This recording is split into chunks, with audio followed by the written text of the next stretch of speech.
YCP నుంచి కొంచెం పక్కన పెడితే సార్, మిమ్మల్ని ఒక క్వశ్చన్ అడుగుతాను పర్సనల్ గా. చాలా సీనియర్ లీడర్ గా మీ అబ్జర్వేషన్ ఏంటి? వస్తున్న నాయకులు చేరుతున్న పార్టీ జనసేనగా ఇప్పుడు మారిపోయింది. టీడీపీని ఆప్షన్ గా ఎంచుకోవట్లేదు అని చెప్పి కొంతమంది నాయకులు మాట్లాడుతూ ఉన్నారు. ఎందుకు జనసేన ఒక హ్యాపెనింగ్ పార్టీగా కనిపిస్తుంది అంటారు అలాంటి లీడర్స్ కి? ఆయన నాయకత్వం మీద అందరికీ కూడా గౌరవం ఉండొచ్చు. అదేవిధంగా చంద్రబాబు ఈ ప్రజా వ్యతిరేక కార్యక్రమాలన్నీ కూడా ఎక్కువ చేస్తూ ఉన్నాడు కాబట్టి ఆయన తెలుగుదేశం పార్టీలో చేరడానికి ఇష్టపడకపోవచ్చు.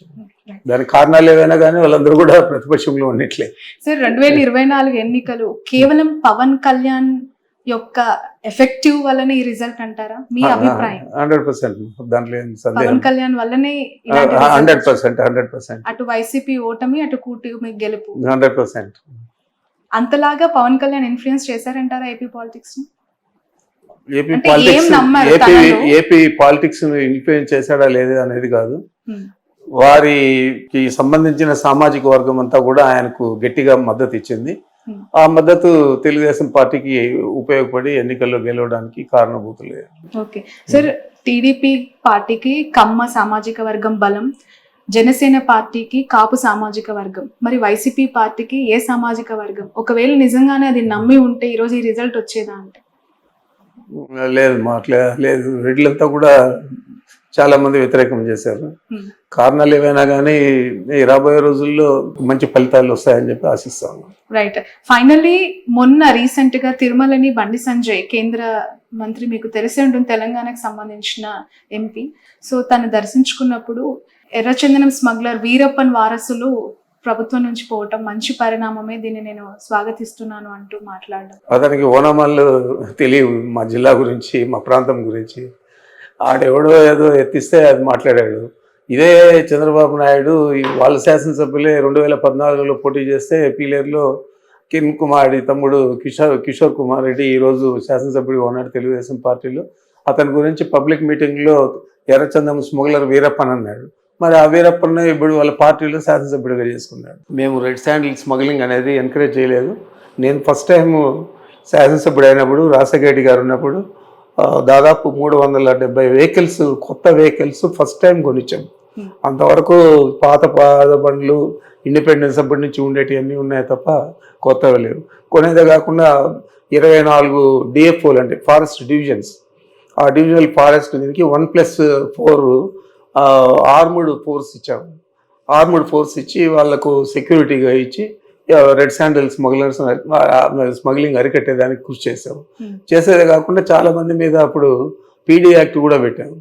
మరి అదంతా కూడా ప్రజలకందరికీ తెలుసు, మనం ఏ విధంగా పనిచేసామని తెలుసు. అంటే మీ పరిపాలన వీరప్పన్ లాగా ఉండింది అని తన అభిప్రాయపడ్డారు. అదే నేను చెప్తున్నా, అతనికి ఓనమాలు తెలియదు, జిల్లా గురించి తెలియదు, మా రాయలసీమ ప్రాంతం గురించి తెలియదు. ఎవడో ఏదో చెప్పిస్తే అది ఊతబలికి మాట్లాడాడు. మరి దురదృష్టకరం. సార్, ఏ రాజకీయ నాయకుడైనా రాజకీయాల్లోకి వచ్చిన తర్వాత ప్రత్యర్థి అంటూ ఉంటారు. గెలుపు ఓటమి ఖచ్చితంగా అవి అనివార్యం. ఒకరికి గెలిస్తే మరొకరు ఓడిపోవటం అనేది అనివార్యం, ఇప్పుడు చూస్తున్నాం. కానీ మీకు చంద్రబాబు నాయుడుకి మీరు చదువుకునే దశ నుంచే గొడవలు ఉన్నాయి అని ఏంటి సార్? అసలు ఎందుకు కొట్టాల్సి వచ్చింది? ఇప్పటి వరకు ఆ కొట్టిన ఇష్యూని ఇంకా కంటిన్యూ చేస్తున్నారు అనేది జగన్ గారు చేసిన కమెంట్. ఎందుకు కొట్టారు? అది నాకైతే గుర్తులేదు. అది ఇప్పుడు స్టూడెంట్ డేస్లో ఎమోషన్స్, సంతోషం, కోపం అన్నీ ఉంటాయి. బట్ ఇప్పటికి పరిపక్వం చెందిన తర్వాత అలాంటి విషయాలన్నీ కూడా మనం మాట్లాడడం మంచిది కాదు. చంద్రబాబు నాయుడు గారు మీరు క్లాస్మేట్సా సార్, లేదంటే సీనియర్ జూనియర్ కైండ్ ఆఫ్? ఆయన నాకు senior. 1 year సీనియరా? 2 years senior. Okay, right. Sir, final 1 question.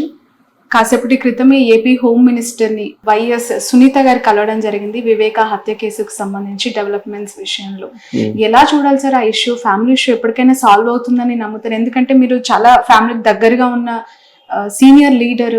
ఒకవైపు షర్మిల చేస్తున్న కమెంట్స్, ఒకవైపు సునీత చేస్తున్న అలిగేషన్స్ ని జగన్ గారు సార్ట్అవుట్ చేసే ఆలోచన ఏమైనా ఉందంటారు? మరి ఆయన ఆలోచన నాకు తెలియదు, కానీ వీరిద్దరూ కూడా ఈ మొదటి నుంచి కూడా జగన్ గారిని టార్గెట్ చేసి ఈ కేసును పైకి తీసుకొస్తున్నారు తప్ప వేరే ఆలోచన లేదు. జగన్ గారికి నష్టం జరిగే విధంగా మనం ఏది చేస్తే బాగుంటుంది అని ఆలోచన చేసి షర్మిల గారు కానీ సునీత కానీ చేస్తూ ఉన్నారు తప్ప ఈ కేసు మీద వారికంటే ఎక్కువ శ్రద్ధ చంద్రబాబు నాయుడుకి ఉంది. చంద్రబాబు నాయుడు ప్రోద్బలంతో ఇవన్నీ కూడా సునీత కానీ తర్వాత షర్మిలమ్మ కానీ ఇద్దరు కూడా చేస్తూ ఉన్నారు. మరి ఇది వారి కుటుంబానికి సంబంధించిన విషయమైనా కూడా దీన్ని రాజకీయంగా రాష్ట్రమంతా కూడా ప్రజలు నమ్మించే విధంగా వాళ్ళు ప్రయత్నం చేస్తూ ఉన్నారు. ఇదంతా కూడా చంద్రబాబు నాయుడు స్కెచ్ తప్ప వేరే కాదు. ఓకే, ఖచ్చితంగా షర్మిల గారు వెనుక చంద్రబాబు నాయుడు గారు మాట్లాడే మాటలు కానీ ఆమె పబ్లిక్ మీటింగ్స్ లో చెప్పే విషయాలు కానీ ఇవన్నీ కూడా చంద్రబాబు దగ్గర నుంచి వచ్చేటే తప్ప సొంత ఆలోచన అనుకుందని నేను అనుకోవడం లేదు. సార్